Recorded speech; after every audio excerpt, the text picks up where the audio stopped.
to Simplified Guide to Perfect Birth Outcomes. Airlines have practically perfect outcomes. Flawless birth outcomes are easier to accomplish. You have to eat adequate, but not excess, protein, calories, and micronutrients, exercise, avoid toxins, and the genes have to recombine during conception properly, and that's the ticket to perfect birth outcomes. At conception, the chromosomes and the egg and the sperm have to join to make pairs.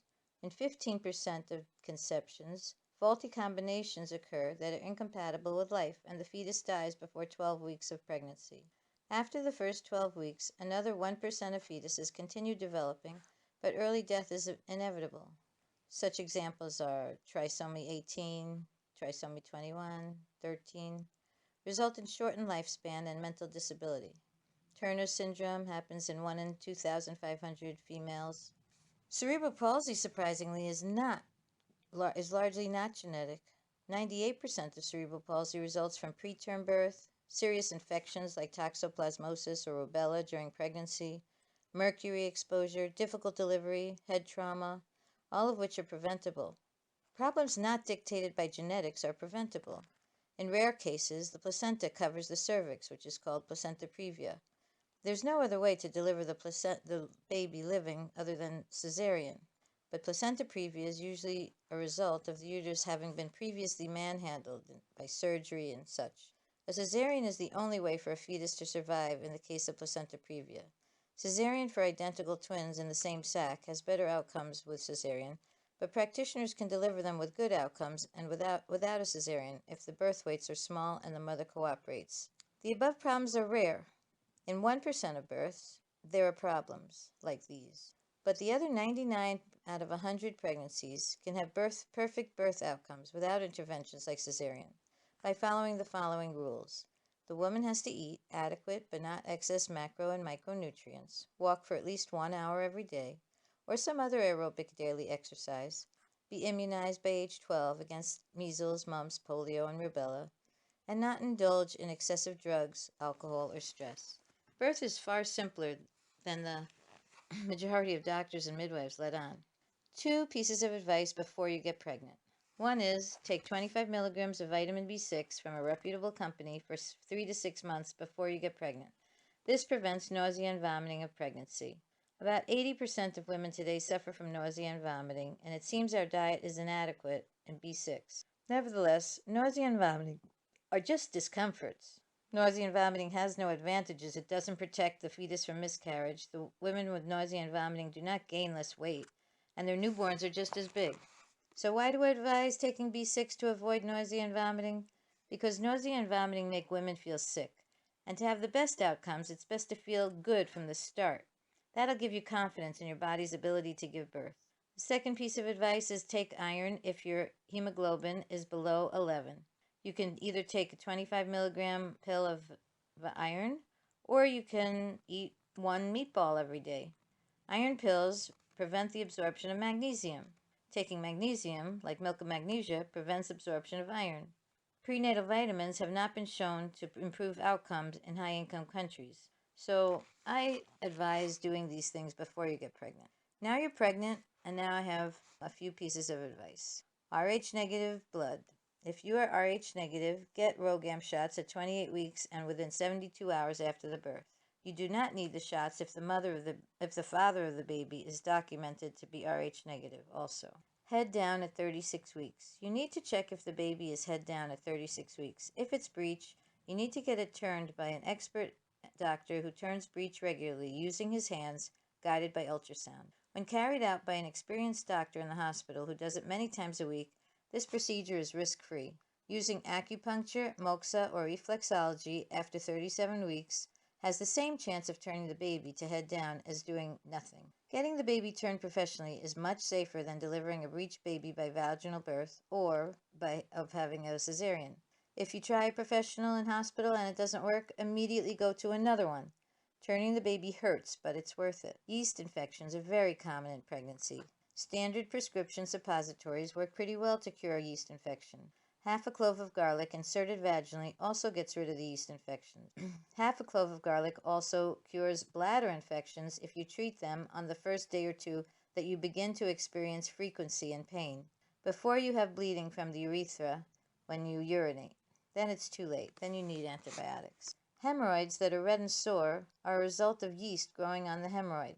Clean the hemorrhoid with soap and water after every bowel movement, or after heavily sweating, and dry it. After cleaning it, dry it off. Apply zinc oxide, which also goes by the name Desitin. Okay, most important advice you will get in pregnancy is to not eat any white sugar. A good book to read is Sugar Blues by William Duffy. This is particularly true in pregnancy when you're shaping the life of a new human being. Everyone knows that sugar is added to practically all processed foods, and that practically everyone eats too much sugar. In pregnancy, it's particularly important to avoid toxic foods. If you eat too much sugar, the baby will be large as a result of having high blood sugar levels, 85 to 90. Women who don't eat sugar or high glycemic diets have blood sugar levels of 55 to 65. Large babies result in high rates of cesarean surgeries. There's the fear that the head will come out and the shoulders will get stuck. This can result in death of the baby. Uncontrolled diabetics have high blood sugar levels and large babies, and 35 out of 1,000 of their term births are stillborn. 50% of women diagnosed as diabetic in pregnancy, called gestational diabetes, will become insulin-dependent diabetics by age 60 years old. Kicking the sugar habit prevents these short and long-term problems. Women are encouraged to do the sugar test to see if they're at risk for these problems. The problem with this test is that the test only reflects your sugar intake for the previous 24 hours. If you fail the sugar test, it just means you ate too much sugar and high glycemic foods the day before. If you pass the sugar test, it means you did not eat too much sugar and high glycemic foods the day before. A valid substitute for the sugar test is counting grams of protein, calories, and sugar intake and making sure you don't eat too much sugar or gain too much weight. A woman with a BMI over 30 does not need to gain any weight in pregnancy.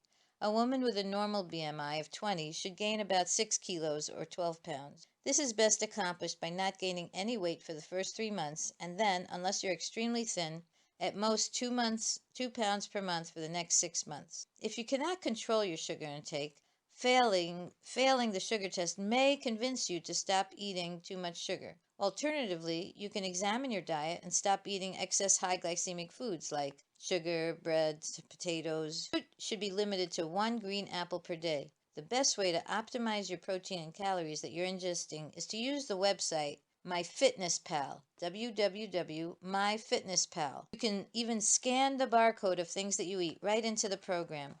It gives you an accurate, instant feedback on how you're doing. You set the program for no weight gain until completing 12 weeks of pregnancy. Then for the next 6 months, set it for 50 grams of protein per day and weight gain of 1 to 2 pounds per month for the following 6 months if you're normal weight. If your BMI is over 30, set it for no weight gain. Eat fish. 3 servings of fish per week, including canned tuna fish, prevents premature birth and improves the child's brain development. Eat green leafies daily. Parsley, cilantro, dill, beets, bok choy, Swiss chard. Green leafy vegetables provide a lovely mix of vitamins and minerals with no sugar. Taking a folic acid pill or B-complex pill is no substitute for this. If you want a simple way to get green leafies, buy 3 bunches of parsley per week. Chop them up small, mix them with hummus, trina, sweet potato, put it in a vegetable soup, put it in any food you make and eat. Eating the whole bunch is fine also, not just half a bunch. It contains 20 calories and is full of required micronutrients in the format your body absorbs best. Don't eat Eat unprocessed foods. Don't eat processed foods. Approximate published non-pregnant daily requirements are published all over, but so what? Some of these daily requirements increase in pregnancy and increase as the fetus grows, but some do not. For example, calcium absorption increases during pregnancy, so the required intake of calcium is equal to a non-pregnant woman of the same age. The body's built to produce a healthy fetus if you don't mess it up with processed foods. 2 recent studies suggest that supplementation with 4,000 international units of vitamin D during pregnancy decrease pregnancy complications without any side effects. These studies are for average poor quality diets. You can do better than that. Vitamin A, D, E, K are the fat-soluble vitamins, which means excess intake accumulates in fat tissue, and you can overdose on them. There is so much confusing and conflicting research when it comes to nutrition. You have to find out what works for you. For those who want simple solutions, eat unprocessed foods, eat a bunch of parsley daily, half a sheet of nori seaweed daily. This will provide all the micronutrients you need every day, pregnant or not.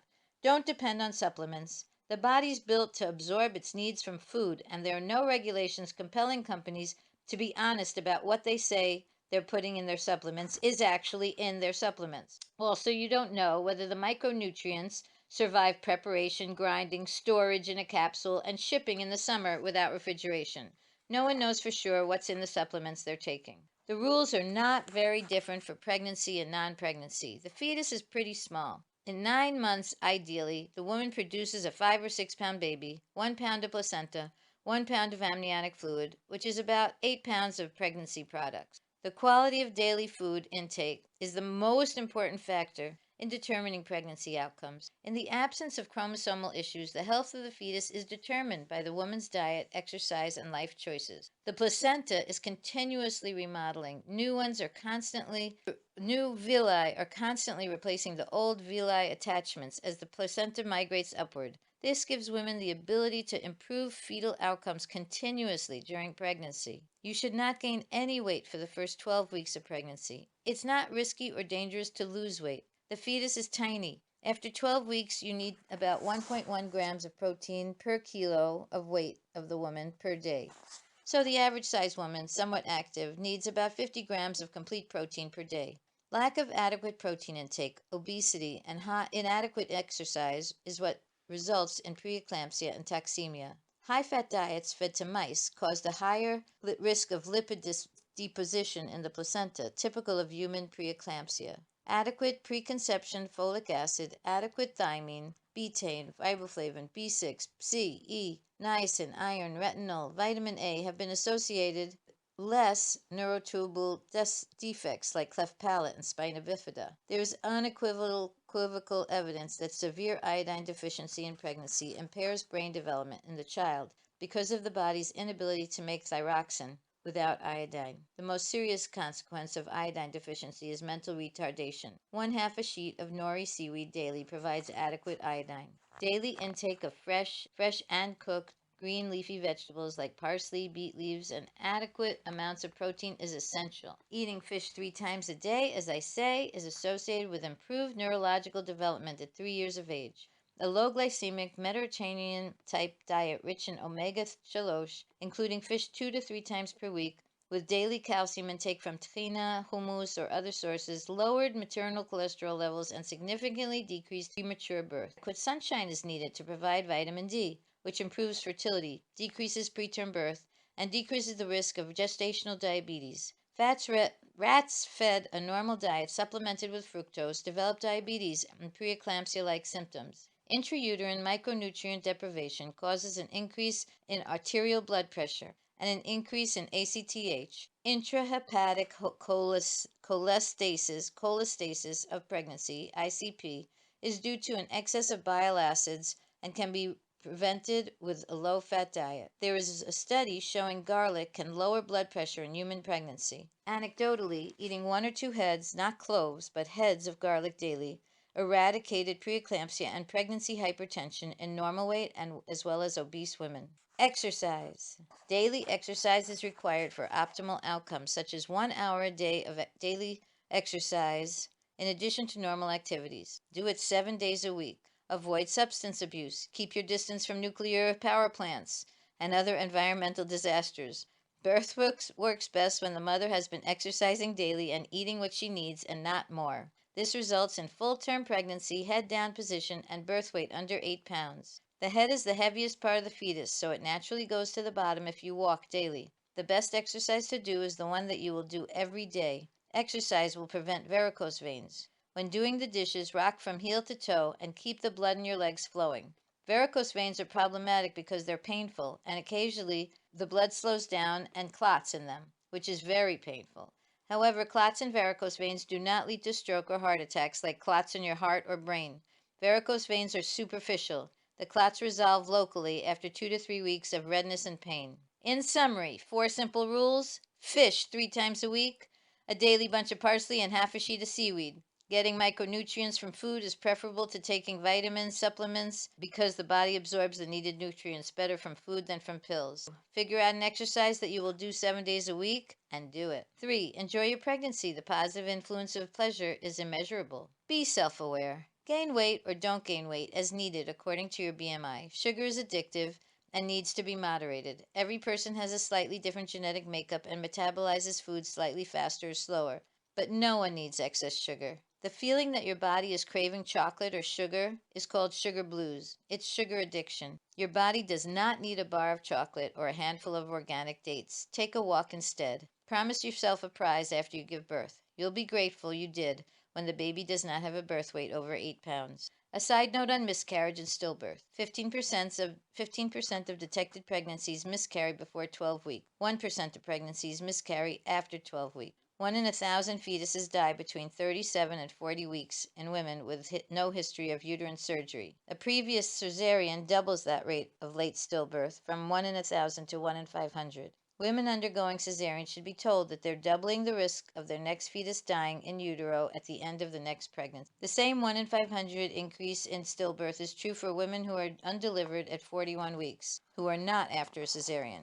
But no quality study shows that inducing for postdates prevents that in utero death among postdate women. The best way to avoid stillbirth? Avoid gestational diabetes, don't overeat sugar, and don't have a cesarean. Uncontrolled diabetics have the highest stillbirth rate, 35 per thousand. 43% of women have had 1 or more first trimester miscarriages. Most fetuses miscarry because they're incompatible with life outside the womb, and nothing will prevent the fetus from miscarrying.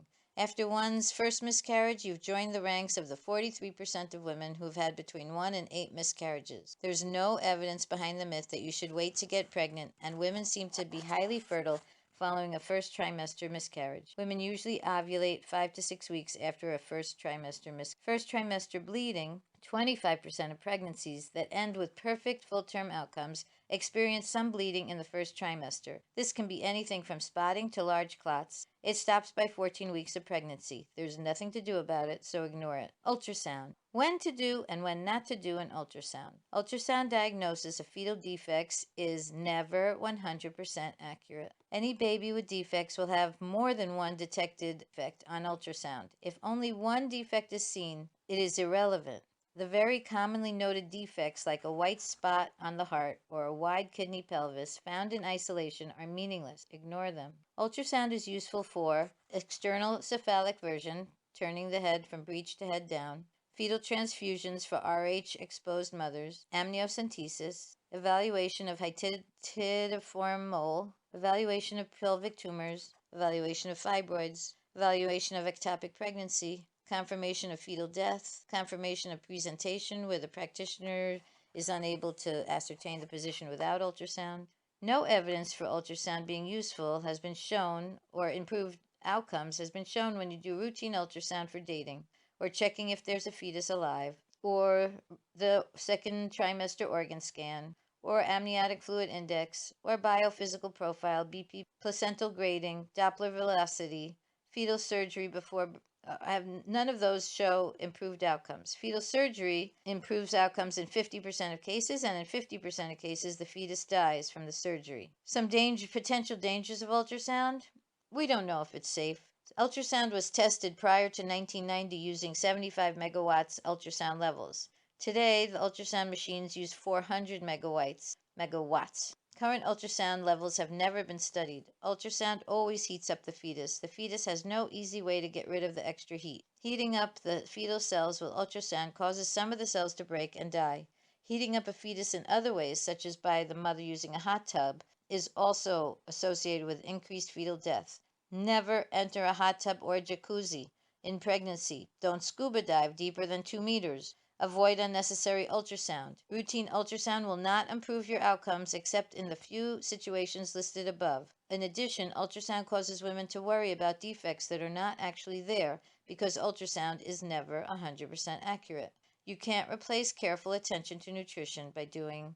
Now you're ready to give birth. If you have followed the above instructions, you will go into labor after 37 weeks. The birth weight will be 2,500 to 2,800. The head is down, and you will have a problem-free birth. Only larger birth weight babies have problems. Of course, women who undergo unnecessary intervention. Let's talk about vaginal check. Learn from the animals. When do you need to check the cervical dilation of a bear in labor? Same for women. There's no reason to routinely check dilation. The reason not to do so is that sometimes the sac is accidentally broken in the process, causing cord prolapse or infection.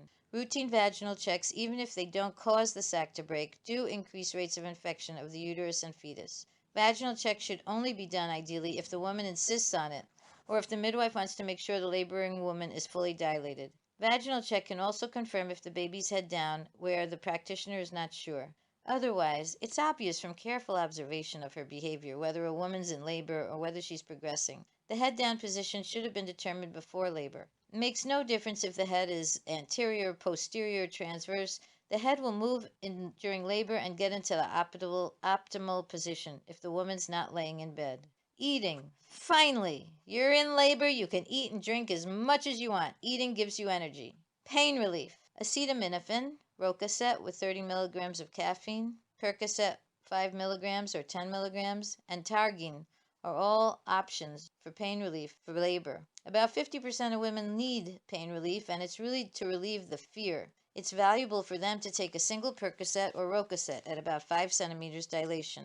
Labor pain is not that bad if the woman is walking around at home, but the fear is horrendous. The above pills decrease fear, which often helps labor progress faster. When taken by women who need them, no depression in respirations is observed in the newborn, or no depression in their ability to nurse after birth. Placenta previa. Placenta previa is diagnosed around 8 months by vaginal bleeding, typically starting at 33 weeks. The placenta is always moving upwards, so it can still move into a better position at the end of pregnancy. But if it remains covering the cervix, cesarean delivery is necessary. Breech is diagnosed at 36 weeks and requires external version at 37 weeks to turn the baby to head down. In every high-income country, there are a few experienced doctors in hospital who are good at turning breech babies at 37 weeks. Find them. Don't complain about the pain. Insist they keep trying until the fetus is head down. Even if all babies get turned to head down, 1 per 1,000 will flip back to breech, so there will always be vaginal breech births. All practitioners need to get good at accurately estimating fetal weights because outcomes of breech birth are 100% dependent on the size of the baby. Any breech birth weight, 2,500 to 2,900, in a normal height woman over 5 feet or over 150 centimeters is no problem to deliver with perfect outcomes. Deliver the baby into 37-degree water and plan on what surface to do resuscitation, if needed, with the cord attached. The cord stops pulsing when it hits air. In 37-degree water, the cord keeps pulsing a minute or two longer than in air. For estimated birth weight over 2,900 in a first birth, cesarean will have the best outcomes. Routine cesarean for the first breech birth. For first birth breech or first breech birth, first birth, that's a breech, over 2,900, prevents, routine cesarean for the first birth, that's breech, over 2,900 grams, prevents the 10% of fetal damage that will occur if these women all deliver vaginally. In about 10% of births over 2,900, the fetal head needs to adjust slowly to the shape of the pelvis of the mother. The head has to mold to the shape. Fetal skull bones are not fused to allow this to happen. But with breech birth, there's no time for molding of the head. The body delivers first, and the head must be delivered within several minutes after the cord stops pulsing. In 37-degree water, the cord is fooled into thinking it's still inside the uterus, and you gain a bit more time, but it's unknown how much time. The bath water is cooling off all the time. A small baby has a small head that will not need to mold. If a multiparous woman has delivered 4-kilo babies before, she can safely deliver a 300-400 gram breech, but only into a very hot bathtub and only if she cooperates by pushing effectively. For anyone having their first birth who refuses cesarean, with estimated birth weight between 2,900 and 3,400, the outcome will depend on the size of her pelvis and the temperature of the water she delivers into. There's a 90% chance that everything will be fine and a 10% chance the baby will die or be damaged. The most common damage is brachial nerve damage in the neck, causing the arm to be palsied. This results from pressure put on the neck trying to get the head out expediently. If the newborn receives physical therapy on a daily basis for the first month, the palsied arm may disappear. In order to obtain a birth weight under 3 kg, lower glycemic intake and increase exercise or doing stripping to induce labor around 38 weeks will work. The fetus gains 250 grams per week starting at 36 weeks of pregnancy. Studies such as Genwine's 2018 analysis of breech births by birth weight that found no relationship between fetal damage and birth weight didn't find damage because in that study, 2% of newborns have damage and 50% delivered by cesarean. I am providing a way to have 100% perfect outcomes, no brain damage, no cesarean. But you have to have a birth weight less than 3 kilos in a woman of normal stature. Vacuum birth. The birth weight of the baby also controls whether the baby is vacuumed out. Small babies take less time to push out, so are less likely to be vacuumed out. Vacuum birth is never needed regardless of birth weight. If the baby can be born using vacuum, it means there was room for the baby to deliver vaginally. In place of vacuum, the woman can assume a squatting position and push harder. Usually she needs encouragement to do so because she's very tired. She needs to do whatever is needed to give her energy, like eat, be encouraged, take a walk in the woods, be reminded of the increased damage to her body if vacuum is used. The reasons to avoid vacuum is that it can cause bleeding in the newborn brain where the vacuum cap was pulling on the baby's skull. For the first week, the baby's deficient in clotting factors such as vitamin K. The suction cup can crush the baby's skull. Also, in 1% of cases, vacuum birth causes permanent incontinence to the woman due to perineal and anal damage as the baby is pulled out. It also may give the woman the feeling that she's unable to give birth, when all she had to do was get into squatting on the floor and push hard. Shoulder dystocia is entirely dependent on the size of the baby. Small 500-gram babies do not experience shoulder dystocia. Large birth weight babies over 800 grams do. Shoulder dystocia needs the help of an experienced, motivated practitioner because the baby's shoulder is stuck under the pubic bone. The baby's head is out, but the chest is stuck in the vaginal canal, and therefore the baby is sometimes has trouble breathing. The baby may not be getting oxygen and may die. If the birth is attended by a well-trained, experienced, not overtired, motivated midwife, serious damage from shoulder dystocia does not happen because the midwife acts expediently and the woman pushes hard as it takes to push the baby out. Hospital practitioners are afraid of shoulder dystocia because shoulder dystocia is harder where the woman is hooked up to an electronic fetal monitor, an IV, and an epidural. Untangling the fetal monitor, the IV, and the epidural takes time, and seconds count in shoulder dystocia. Women anesthetized with epidurals are less likely to be able to push hard. Thus, the outcomes of shoulder dystocia at vaginal birth in hospital situations is more likely to result in death and damage to the baby.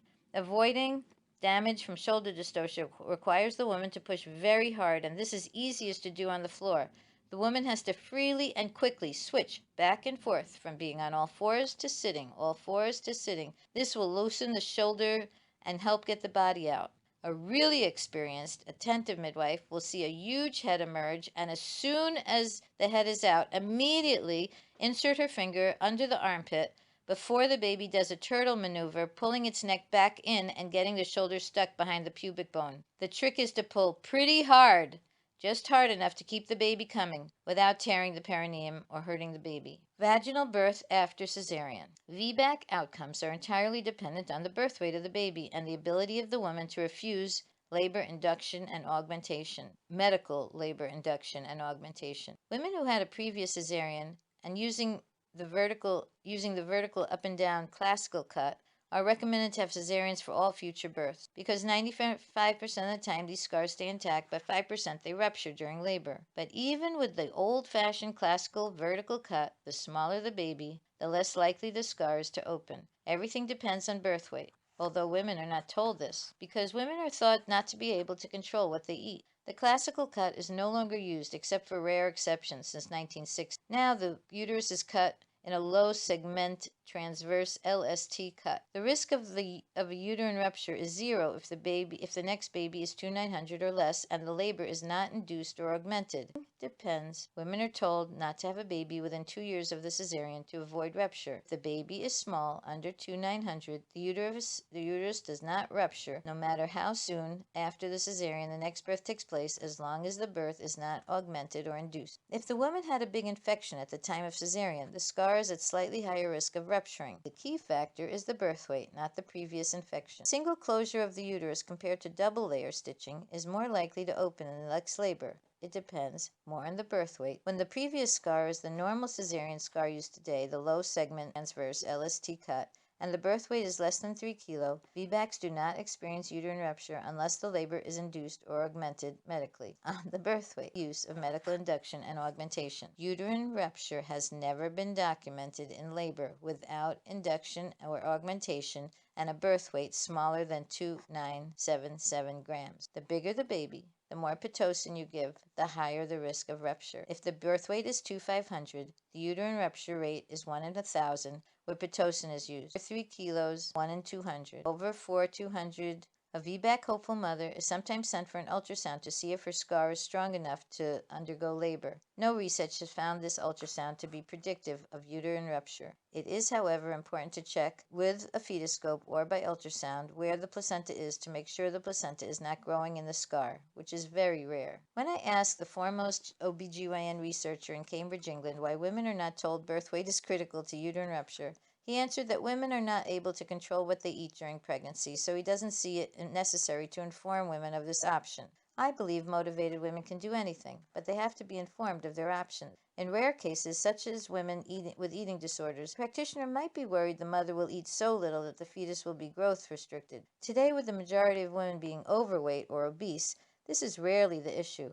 Many women and practitioners believe that the myth that birth weight is genetic and no relation to diet. This is a myth. Birth weight is entirely the outcome of maternal nutrition and calories burned. There is no such thing as a birth weight 3 kilo or more when the woman's calorie intake was 1,200 calories per day. This is proven by the studies of children born after pregnancies affected by the Dutch famine in 1945. In addition to nutritional counseling, 100% successful VBAC rates require meetings with the client to increase her confidence, especially if her mother only had cesarean. Women aiming for a VBAC should not anticipate an easy birth. VBACs tend to have slower labors, fears slow down cervical dilation, and VBACs tend to be more fearful than non-VBAC. VBACs who think it's going to be easy and say things like, "I know I'll succeed," are more likely to fail to have a successful VBAC. And VBACs usually benefit from 1 Percocet at 5 centimeters dilatation with a large baby. The outcome of face presentation is dependent on birth weight. A small baby can deliver even in face presentation easily. If the chin is presenting next to the mother's buttocks and the birth weight is over 2,500, you'll need a cesarean,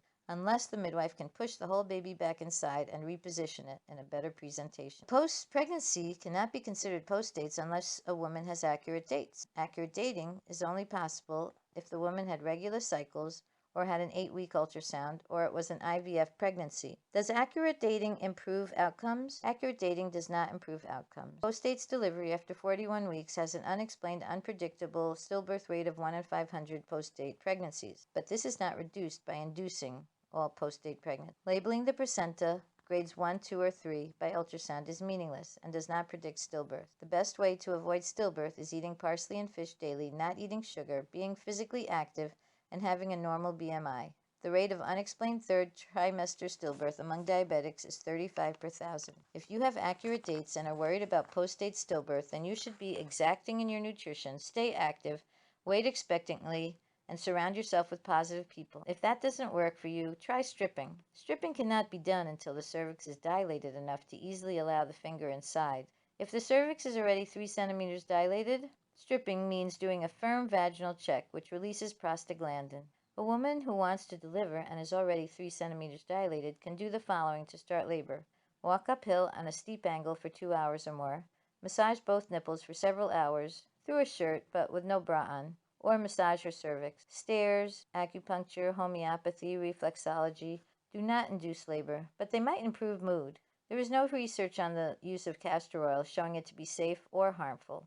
Its effect is partially psychological, so it can be replaced by a reassuring midwife walking with the woman or encouraging her to do nipple massage. I don't recommend the use of castor oil without a midwife present to monitor the fetal heart.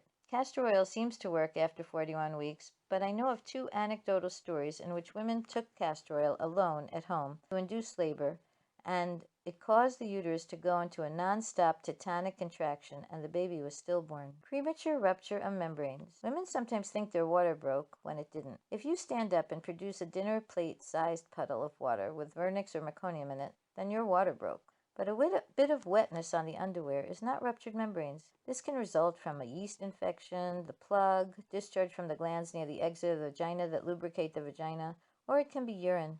If there's only half a cup of water, then it might be that the outer sac of the sac broken, but not the thicker inner sac. The sac has two layers. The outer sac is thinner, the inner sac is thicker. If the sac really broke, 95% of women will begin labor within 24 hours. So if labor doesn't start, it's most likely not true rupture of membranes. If you see vernix or meconium, it's definitely ruptured membranes, in which case, don't have intercourse, don't take a bath, don't have vaginal checks. All of those push bacteria towards your fetus. Labor will come. Prolonged labor. Prolonged labor is not a problem in the high-income world.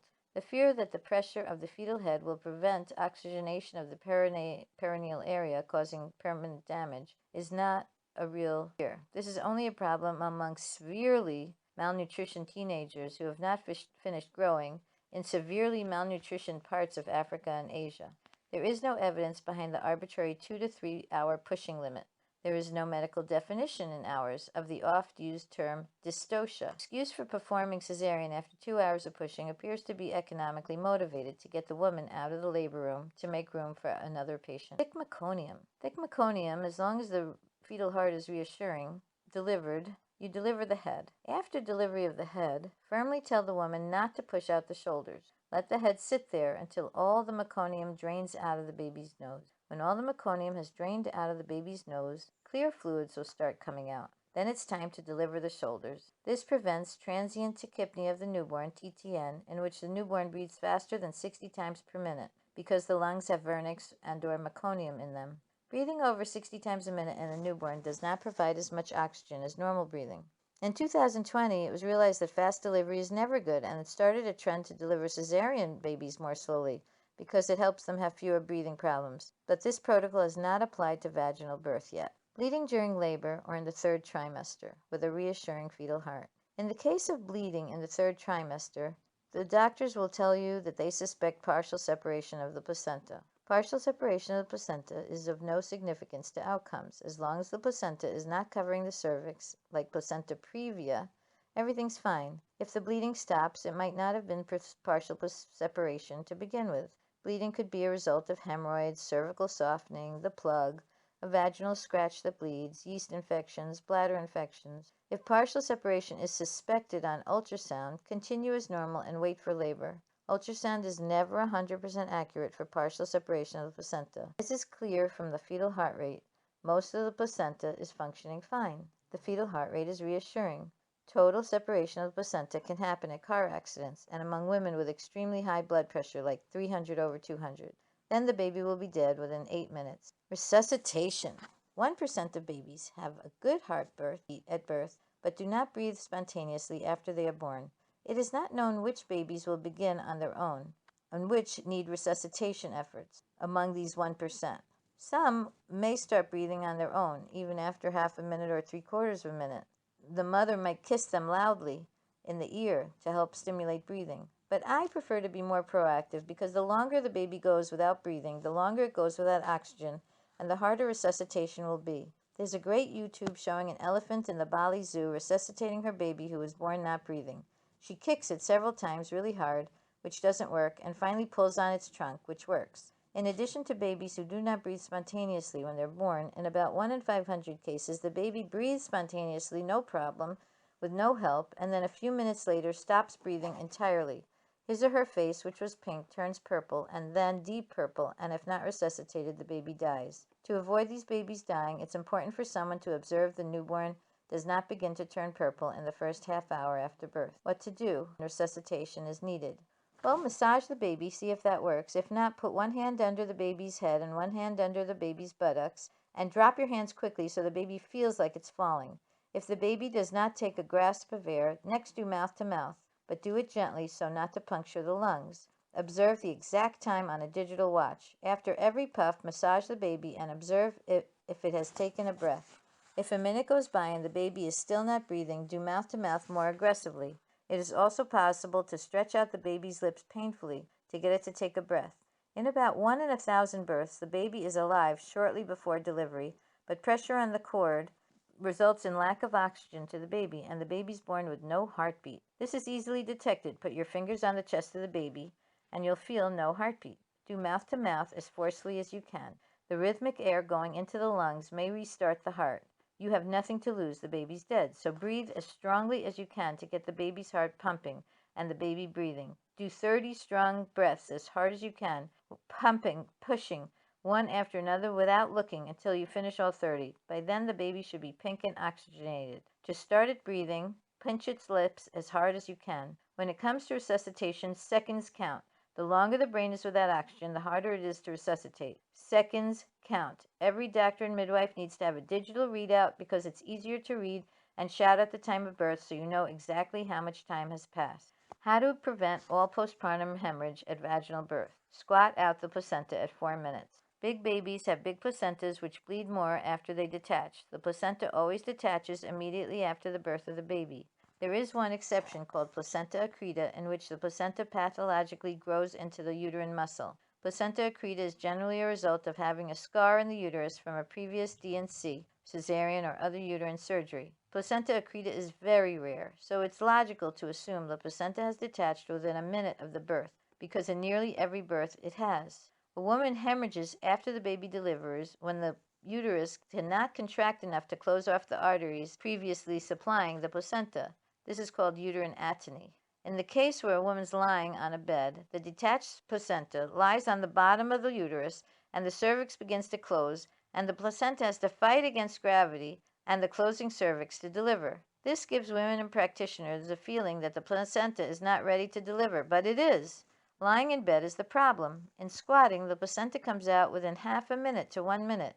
The longer it takes to deliver the placenta, the harder it is to get the placenta out of the cervix. The longer it takes, the more blood loss. An average-sized pregnant woman's blood volume has been estimated at 3.2.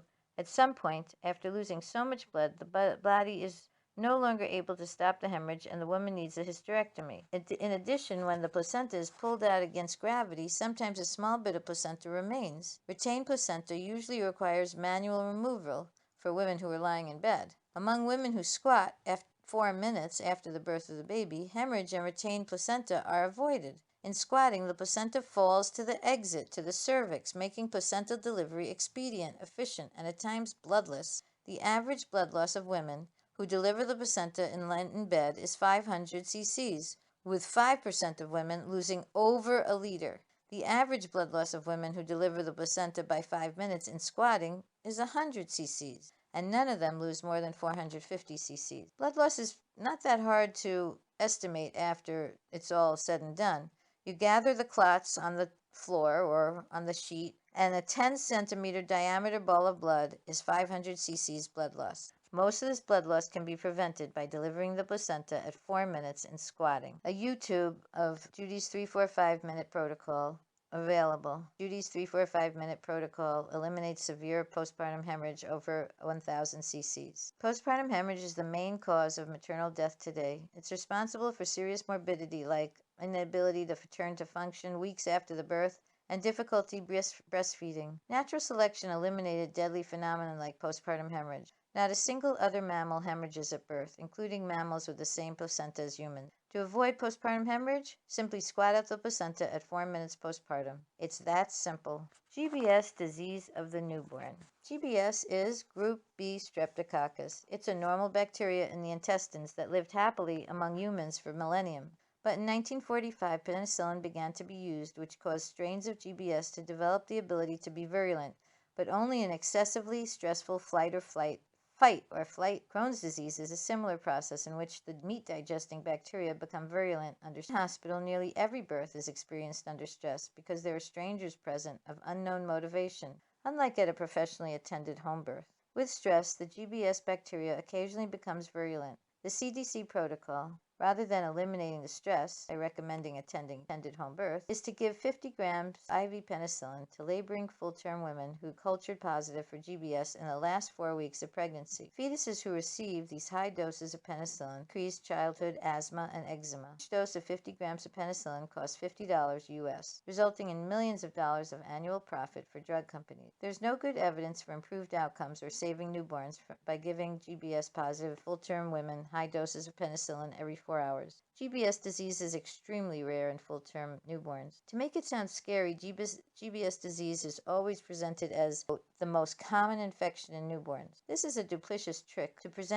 tricky way to present it because newborns hardly ever get infections at all. So although GBS may be the most common newborn infection, all newborn infections are very uncommon. Instead of reassuring women in labor that they are presented with a very scary movie, women are told they're harboring a deadly bacteria in their vaginas that has to be treated with massive intravenous doses of penicillin in labor. Women are not informed that GBS is a normal intestinal microbe, normal to the intestinal tract, that has been living in their bodies for years with no problem. They're not told that stress activates the virulence, that GBS comes and goes on a daily basis depending on diet. They're not told that high doses only decrease GBS but does not eradicate it. They're not told that penicillin kills the normal microbiome of their bodies, which is essential for fighting all infections. They're not told microbiome produces needed vitamins like vitamin K for blood coagulation. Women are not told that such wide use of penicillin will definitely result in a penicillin result of GBS. Maternal death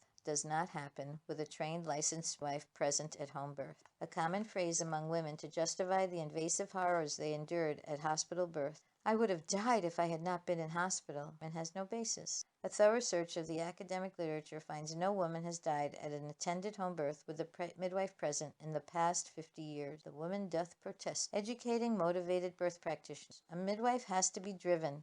Her motivation is critical to outcomes. Uneducated birth attendants are not ready to resuscitate newborns or prevent postpartum hemorrhage. If you want to be a midwife, go to midwifery school. It's the least you can do. The idea that one is not going to learn anything in nursing school is not true. You're going to learn a great deal in nursing school. You might not need all of it, but you'll definitely learn something. Midwifery lasts between 9 and 15 months. It seems to me that anyone too lazy to go to midwifery school will unlikely be motivated enough to be a great midwife. Most women get the lifelong message that their bodies are defective. Supporting women is hard work. The main idea you need to learn in midwifery school is that each woman needs to be treated like a queen and listened to like a queen. This may sound easy, but it gets challenging, particularly at 2 a.m. after not having slept for a day or more.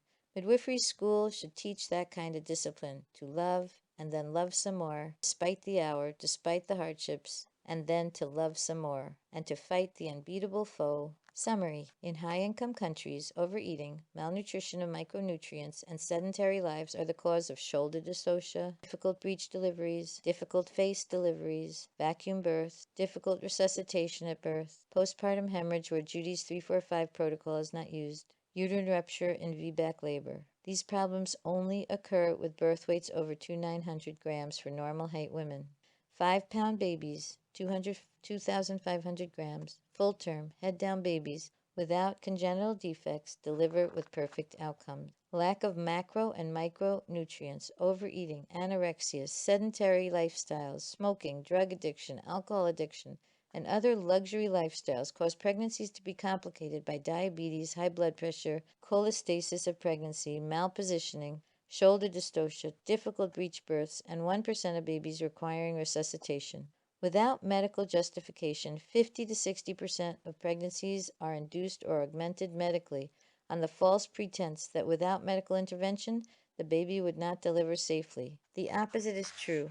Induction and augmentation are the cause of drops in the fetal heart, fetal distress, and even the rare death of a woman due to amniotic fluid embolism. Drugs like Pitocin make contractions that reduce oxygen the fetus receives. The woman on her back is laying on the major arteries supplying the uterus, suppressing the oxygen supply to the fetus. So the fetus sometimes is deprived of oxygen, and this lack of oxygen is used as justification for emergency cesarean instead of getting the woman out of bed. Episiotomy is an obsolete protocol that is the Western version of female genital mutilation, GM. Episiotomy means cutting the woman, increasing blood loss, causing 3rd and 4th degree extension tears and increasing long-term perineal pain and sexual dysfunction. Yet, episiotomy is still practiced in all hospitals worldwide. Perineal tears will not happen if you do not push too hard or too suddenly. 3rd and 4th degree tears are a result of episiotomy extending and violent pushing or vacuum birth. 50% of women are given epidurals. They are told epidurals provide guaranteed pain relief, when in fact, only 85% of epidurals result in pain relief. 15% result in no pain relief. In 15% of cases, the anesthesiologist does not access the correct epidural space around the spinal nerves. Regardless of whether the epidural provides pain relief or not, 5% of women who get epidurals will suffer a migraine headache after the birth from the injection. Whether the epidural works or not, the baby all receives a little of the epidural drugs, which may decrease its ability to bond and nurse after birth. The woman will not feel the natural urge to push in many cases unless the epidural is allowed to wear off. Yet, if the epidural is allowed to wear off, this means the epidural will not be operative during the worst pain, because the worst pain is pushing the baby out of the small hole. Labor and pushing pain can be better dealt with by swallowing a